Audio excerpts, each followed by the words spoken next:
nasional cenderung semakin meningkat. Berita dari seluruh Indonesia, kita amati. Assalamualaikum warahmatullahi taala wabarakatuh. Pukul 7 pagi, live di Kompas TV. Alhamdulillah wa syukrillah wa ala alihi wa sahbihi wa mawala. Amma ba'd. Wa qala Allah ta'ala fi ayatil Qur'anil Karim, a'udzu billahi minasy syaithanir rajim. Bismillahirrahmanirrahim. Itu terbukti di semua kalangan. Target setiap Rabu pukul Wa ma umiru illa liya'budullaha mukhlishina lahud-din hunafa'a wa yuqimus salata wa yu'tuz zakata wa dzalika dinul qayyimah.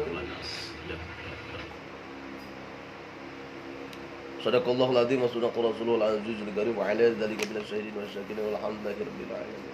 Wa qala Nabi sallallahu alaihi wasallam an Amiril Mu'minin Abi Habsin Umar bin Al-Khattab ibn Nufail ibn Abd al-Uzza ibn Riyahi ibn Abdullah ibn al-Kurdi ibn Razahi ibn Adi ibn Ka'ab ibn Lu'ay ibn Ghalib ibn Quraish al-Adawi radhiyallahu anhu qala Sami'tu Rasulullah sallallahu alaihi wasallam yaqulu innamal a'malu binniyat wa innamal likulli imri'in ma nawa wa man kana hijratuhu ila Allah wa rasulihi fa hijratuhu ila Allah wa rasulihi wa man kanat hijratuhu lid-dunya yusibuha aw imra'atun yankihuha fa hijratuhu ila hajara ilaihi muttafaq alaihi.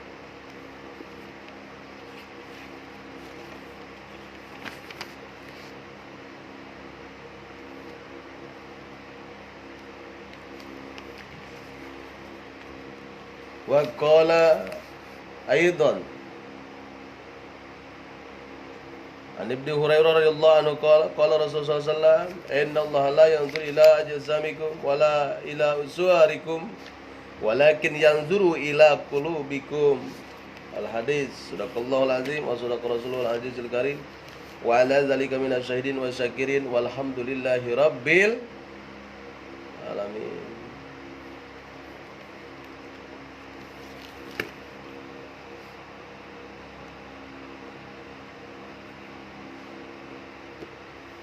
Alhamdulillah, pagi Senin weekday yang sangat berbahagia ini Urang sadayana atau kita masih diberikan kesempatan untuk bertemu muka berpandang wajah di haflah Alam Barokah ini dalam gelombang channel Abdul Qahar. Dan kita mudah-mudahan silaturahmi ini tidak terputus sampai ajal memisahkan kita dan sampai kita di surga bersama kita. Amin ya Allah ya Rabbal alamin. Dalam pagi yang sangat berbahagia ini kita bahas tentang ikhlas beramal.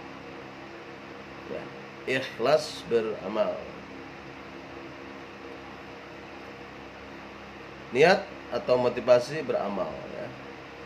Jadi dari Amirul Mukminin ya, Amirul Mukminin siapa? Umar bin Khattab ya. Muhammad Hafs Umar bin Khattab radhiyallahu anhu bin Nufail bin Abdul Uzza bin Riyah bin Abdullah bin Qul bin Raja, dia berkata bahwa dia mendengar Rasulullah SAW telah bersahabat, sesungguhnya sah atau tidaknya suatu amal bergantung pada niatnya. Maka barang siapa berhijrah mengungsi dari daerah kafir ke daerah Islam semata-mata karena taat kepada Allah dan Rasulullah SAW, maka hijrah itu diterima oleh Allah dan Rasulnya. Dan barang siapa yang hijrah karena keuntungan dunia yang dikejarnya atau karena perempuan yang akan dikawininya, maka hijrahnya berhenti pada apa yang ia niat akan hijrah kepadanya. Hadis riwayat Bukhari dan Muslim. Al-amal di sini kosakatanya adalah aktivitas yang mencakup ucapan dan perbuatan yang dilakukan oleh anggota badan. An-niyatu adalah ada lafaz jamak dari an-niyatu.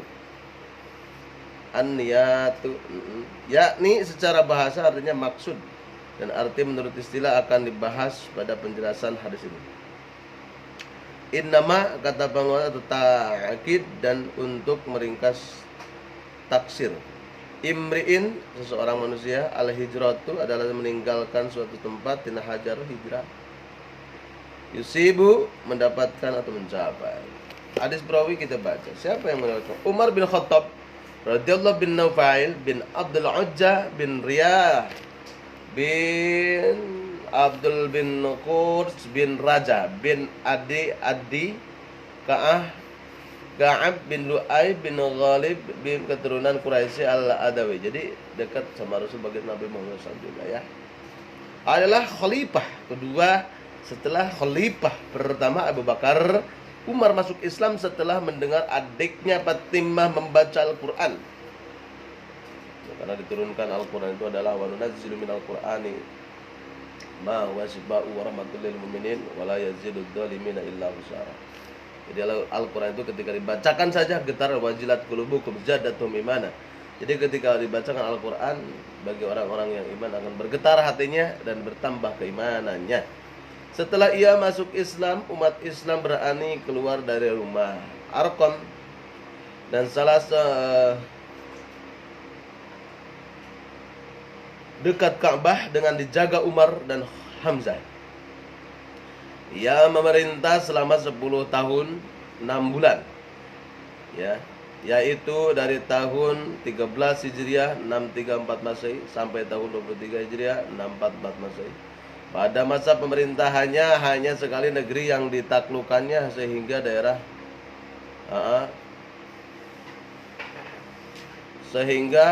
daerah kekuasaan kaum muslimin meliputi dari timur atas sebagai Persia sampai Sungai Jihon atau Amudarya, dari utara atas Suriah dan negeri Armenia, dan dari barat atas Mesir.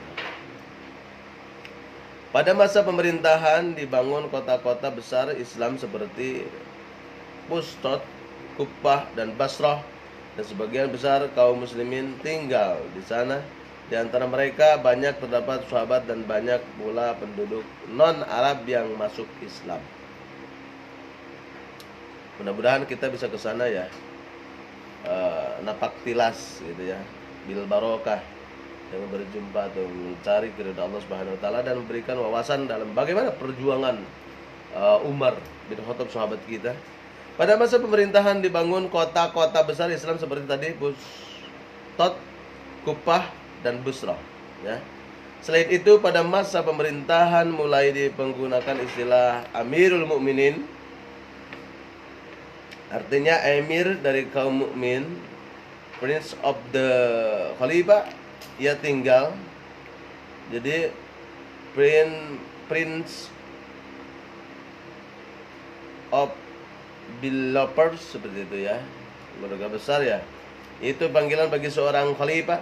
Sekalipun menjabat khalifah, ia tinggal dalam rumah biasa dan hidup sebagai rakyat biasa di Madinah Al-Munawwarah. Namun dia tetap disegani dan ditakuti oleh segala pihak. Ia telah meriwayatkan hadis dari Rasulullah SAW sebanyak 537 hadis. 26 disepakati oleh Bukhari dan Muslim. Bukhari menyendiri dalam menyendiri dalam 34 hadis dan Muslim dalam 21 hadis. Ia meninggal karena dibunuh dalam usia 63 tahun. Bunuh ya. Tragedi itu merupakan pembunuhan politik yang pertama di dalam Islam. Dalam Islam itu udah biasa ya, membunuh dan saling membunuh karakter, membunuh jasad, biar terputus gitu kan mengembangkan Islam. Nah itulah sebuah politik dan sudah ada pada zaman sahabat kita. 63 tahun usianya dibunuh ya. Yang keempat, penjelasan hadis. Rasulullah SAW mengeluarkan hadis atas asbab al-wurud, yaitu adalah untuk menjawab pertanyaan salah seorang sahabat ya berkenaan dengan peristiwa hijrahnya Rasulullah SAW dari Mekah ke Madinah. yang diikuti oleh sebagian besar sahabat. Dalam hijrah itu ada salah seorang laki-laki yang terus juga hijrah. Akan tetapi niatnya bukan untuk kepentingan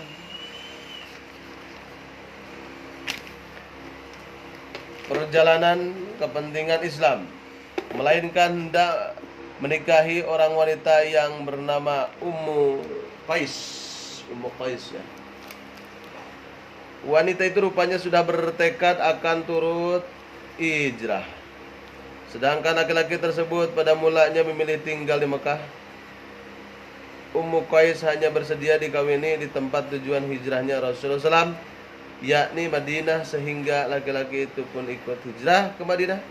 Ketika peristiwa itu ditanya kepada Rasulullah SAW, apapun hijrahnya dengan motif itu diterima makbul atau tidak, Rasulullah SAW menjawab secara umum seperti disebutkan pada hadis di atas. Itu sebabul wurudnya ya hadis ini ya. Berkenaan dengan niat, sebagaimana ulama mendefinisikan niat menurut syara' sebagai berikut: an-niyatu hiya qasdu fi'li syai'in muqtaranan bipilih. Niat adalah menyengajakan untuk berbuat sesuatu disertai dibarengan dengan perbuatannya. Jadi kita niat saya berpuasa. Nawaitul wudu, lagi berwudu. Niat ingin mencangkul, langsung prak mencangkul. Niat mau sholat, prak langsung melaksanakan sholat. Itu adalah niat. Ada juga yang mendefinisikan dengan al-iradatu mutawajjihahu nahwal fi'li ibtiga'i ridallahi wa imtisali hukmihi. Keinginan yang ditujukan untuk mengerjakan suatu perbuatan sambil mengharapkan ridha Allah Subhanahu wa taala, menjalankan hukumnya. Disepakati bahwa tepat niat adalah dalam hati dan dilakukan pada permulaan melakukan perbuatan untuk tujuan amal kebaikan. Tentu saja perbuatannya yang dilakukannya bukan yang dilarang saya. Nah, niat seperti penting dalam ajaran Islam, khususnya dalam perbuatan yang berdasarkan perintah atau perintah saya, atau menurut sebagian ulama dalam perbuatan yang mengandung harapan untuk mendapatkan pahala dari Allah Subhanahu wa taala. Orang yang berhijrah dengan niat ingin mendapatkan keuntungan dunia atau ingin mengawini seorang wanita, ia tidak akan mendapatkan pahala dari Allah Subhanahu wa taala. Sebaliknya, kalau seorang hijrah karena ingin mendapat ridha Allah, maka ia akan mendapatkannya, bahwa keuntungan dunia pun akan diraihnya. Jadi tergantung niat. Niat ingin mencari dunia akan mendapatkan dunia. Kalau niatnya ke Bandung ingin mencari duit, akan mendapatkan duit. Niat ingin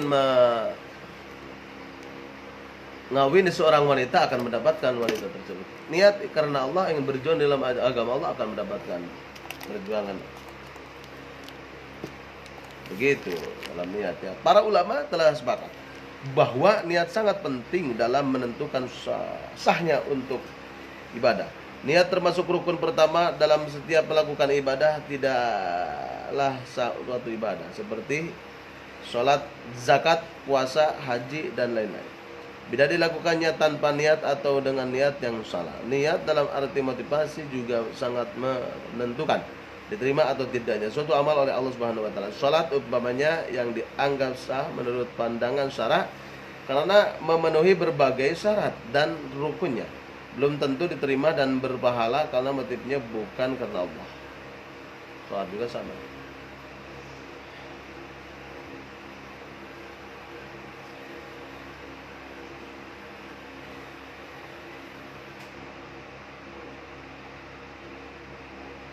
Hanya mengarah atau mengharapkan ridha Allah saja, gitu kan, kita motifnya kita mengerjakan sholat mengharapkan karena Allah Subhanahu wa ta'ala. Sesuai Allah berfirman di dalam Quran surah Al-Bayyinah, wa ma umiru illa liya'budullaha mukhlishina lahud-din حنفاء ويقيموا الصلاة ويؤتوا الزكاة وذلك دين القيمة. Al-Bayyinah ayat 5 yang artinya wallahu a'lam bil muradihi, tidaklah mereka diperintah wa ma umiru illa kecuali untuk liya'budullah beribadah mukhlishin dengan ikhlas lahu kepada Allah adin agama hunapa yang condong yang kepada Allah, menyembah kepada Allah dengan ikhlas dalam menjalankan agama. Ya, condong itu adalah ikhlas menjalankan agama. Hunapa lurus ya, hunapa tahanif, dan mendirikan salat, wa yuqimus shalah wa yutuz zakah, mengeluarkan zakat, wa dzalika dan perbuatan al-qalb mangqana dinul qayyimah adalah itulah agama yang lurus. Al-Bayyinah ayat 5.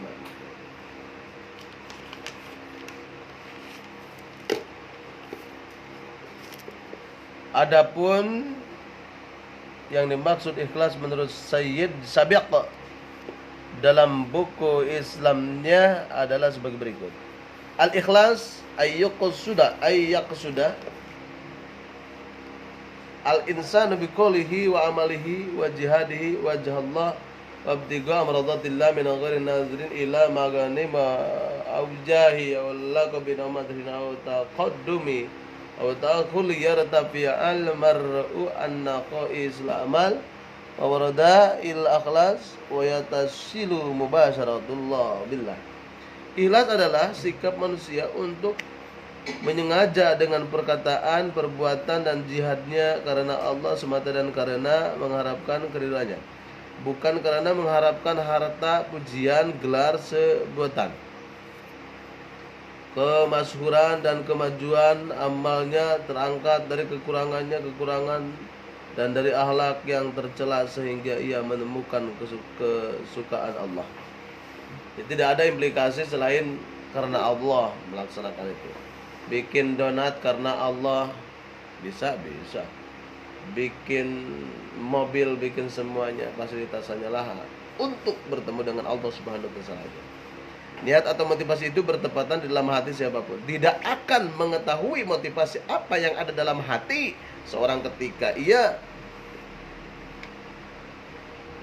mengerjakan sesuatu kecuali dirinya dan Allah saja. Dengan demikian Allah Subhanahu wa taala mengetahui siapa antara hamba-hambanya yang memiliki motivasi baik ketika ia beribadah ataupun sebaliknya.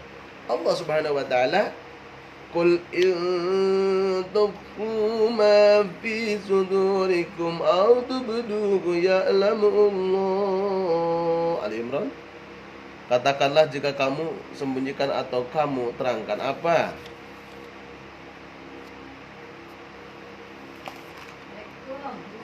ada dalam itu tetap diketahui oleh Allah Subhanahu wa taala. Quran surah Ali Imran. Dengan demikian seorang yang melakukan suatu amal dengan menurut pandangan manusia, tetap motivasi salah satu tidak ikhlas, hal itu akan sia-sia karena Allah tidak akan melihat bentuk zahirnya, tapi melihat niat yang ada dalam hatinya. Rasulullah SAW bersabda, an Abi Hurairah radhiyallahu anhu qala Rasulullah sallallahu alaihi wasallam, inna Allah subhanahu wa ta'ala yanzur, tidak melihat ila ajsamikum di sini adalah Allah tidak melihat bentuk badannya mau setengah, badannya mau seperempat, badannya mau hitam, kelam dan sebagainya. Wala ila suwarikum, dan rupanya jelek, ganteng, mancung atau pesek dan sebagainya. Walakin yanzur, Allah melihat ila qulubikum, hatinya yang bagus. Tidak menjamin wajah tampan, gagah, hartanya banyak, cakep dan sebagainya jelek. Yang dilihat oleh Allah qulubikum, apalagi cakep mukanya, cakep hatinya, cantik matanya, cantik hatinya, masya Allah itu sempurna seperti jarum rokok sempurna.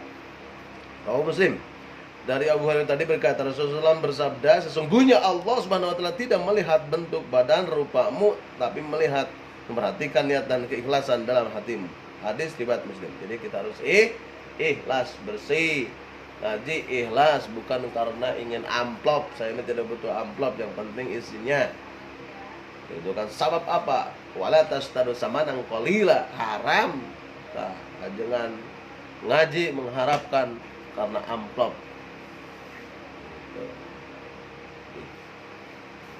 Dosa hukumnya jual ayat. Itu tapi sing karunya lamun ini ka dia karunya ninggalkan anak pamajikan anak. Itu sebab gitu diceraikan ku Allah ngajual ayat matak sing ngalalarti we tah gitu taulah kudu dipentak. Sebab naon ibadah lamun tanpa ilmu, lamun ulama orang mau bisa ditolak mardudatun la tuqbalu. Dengan demikian orang yang tidak ikhlas dalam melakukan perintah Allah Subhanahu wa taala niscaya untuk mendapatkan keuntungan dunia semata. Allah akan memerintah balasannya di dunia tapi dia tidak akan memberikan apa-apa kelak di akhirat. Sebagaimana firman Allah, "Man kana yuridul ayatad dunya wa zinataha nuwaffi ilaihim a'malahum fiha wa hum fiha la yubghasun."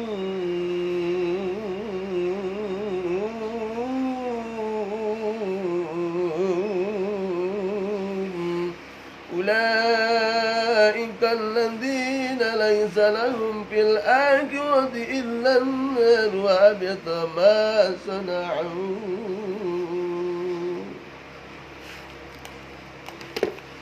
فيها وباطل ما كانوا يعملون. Hud 15 sampai 16. Yang artinya wallahu a'lam bil muradihi, barang siapa tujuan hanya menghendaki kesenangan dan keindahan dunia, pasti kami sempurnakan balasannya di dunia, sedikit pun tidak dirugikan. Itulah orang yang tidak ada balasan di akhirat kecuali neraka, lenyap semua usahanya dan sia-sia pekerjaannya. Jadi tidaklah heran jika seorang yang ketika hidup di dunia sudah melakukan amal kebaikan namun di akhirat tidak menemukan apa-apa karena tidak ikhlas. Perbuatan harus ikhlas. Yang berbuat bagaimana Allah Subhanahu wa taala mengetahui segala sesuatu yang ada dalam hati seorang dan tidak akan menerima begitu saja amal setiap orang yang sebelum melihat nama tiba. Sebenarnya Allah Subhanahu wa taala berfirman, Bismillahirrahmanirrahim.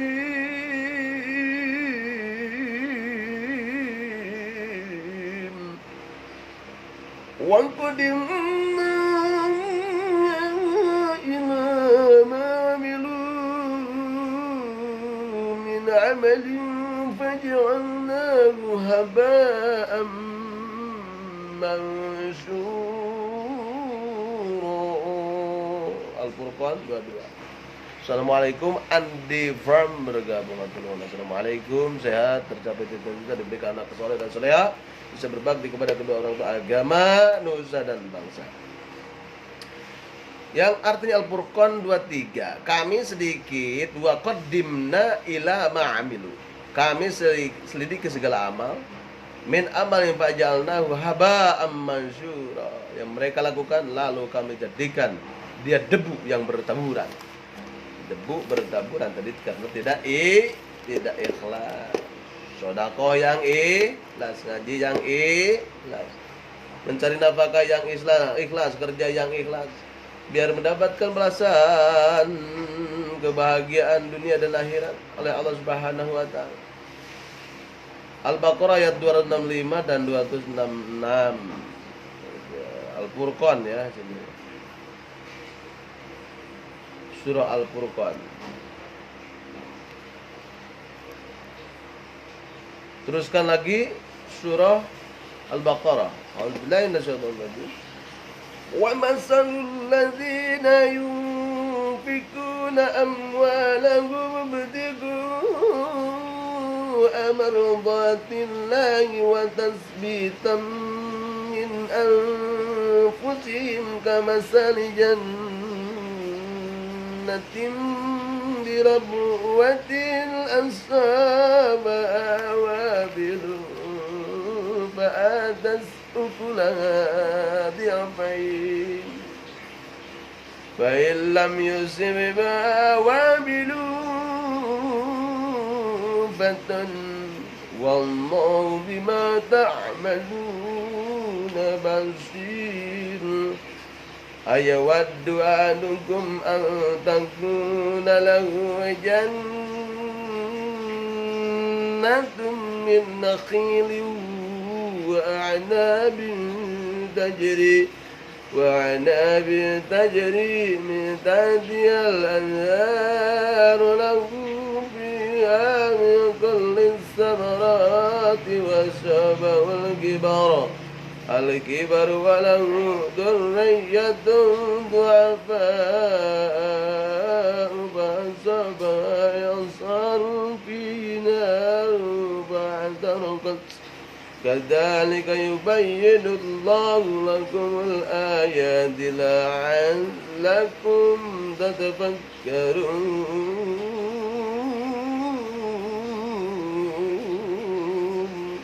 Al-Baqarah 265 yang artinya dan perumpamaan orang-orang yang membelanjakan hartanya.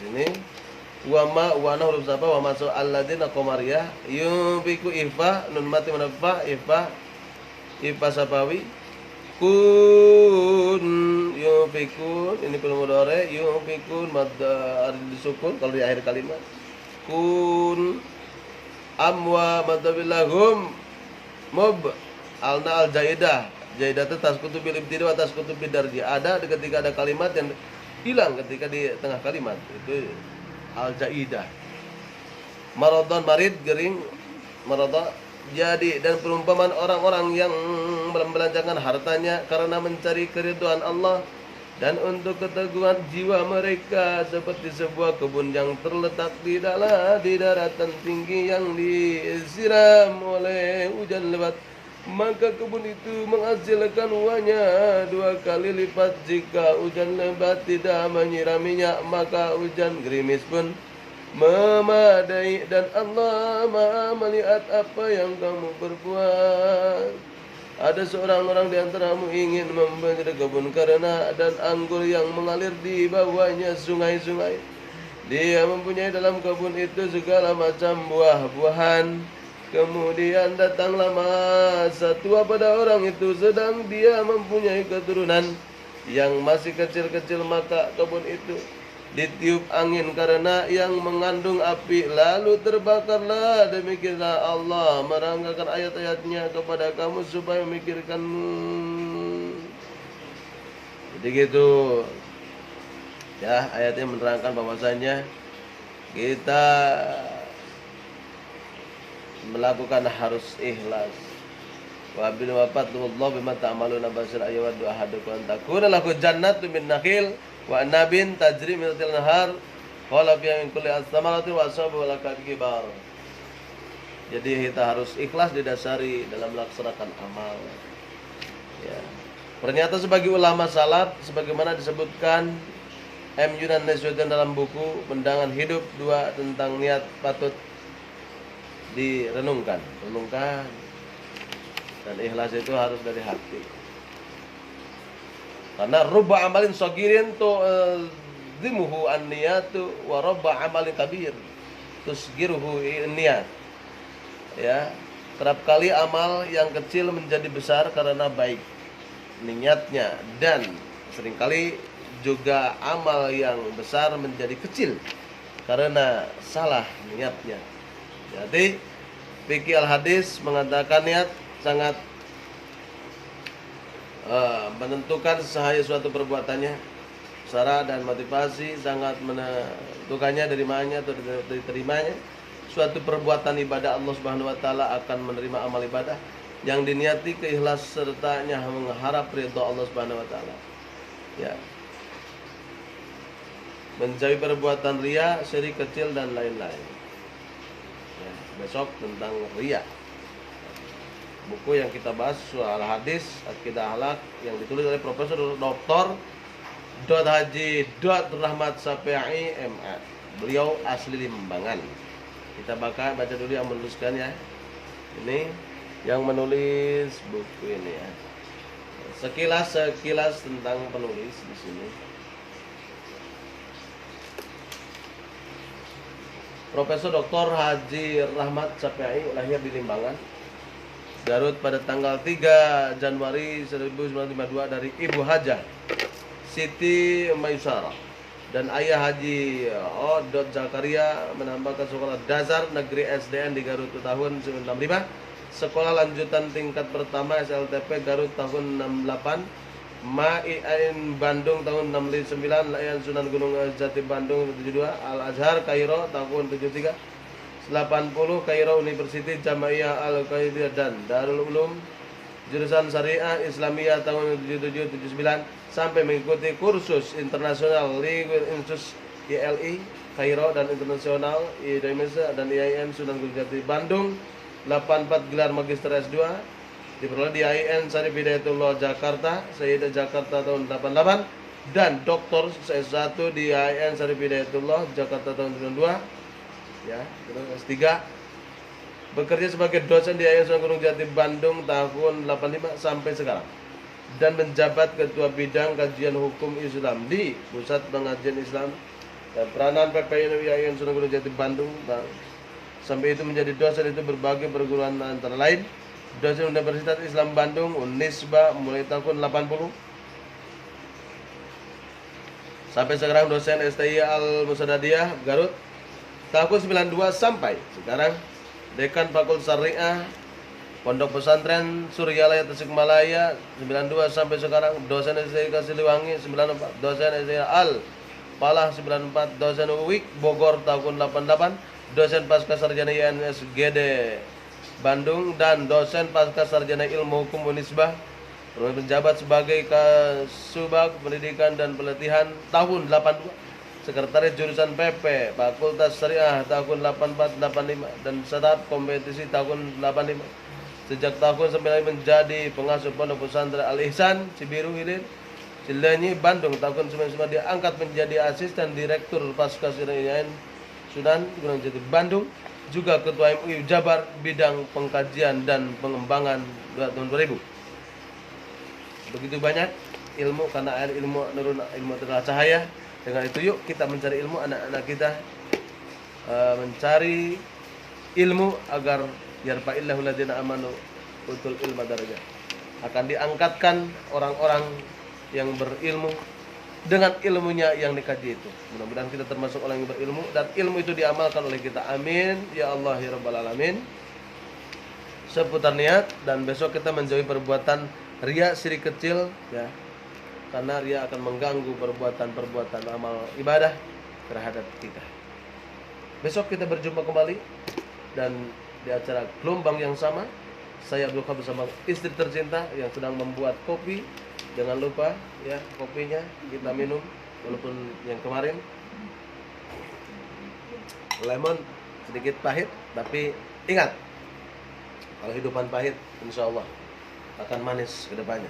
Asal kita tadi harus ikhlas karena Allah Subhanahu wa taala.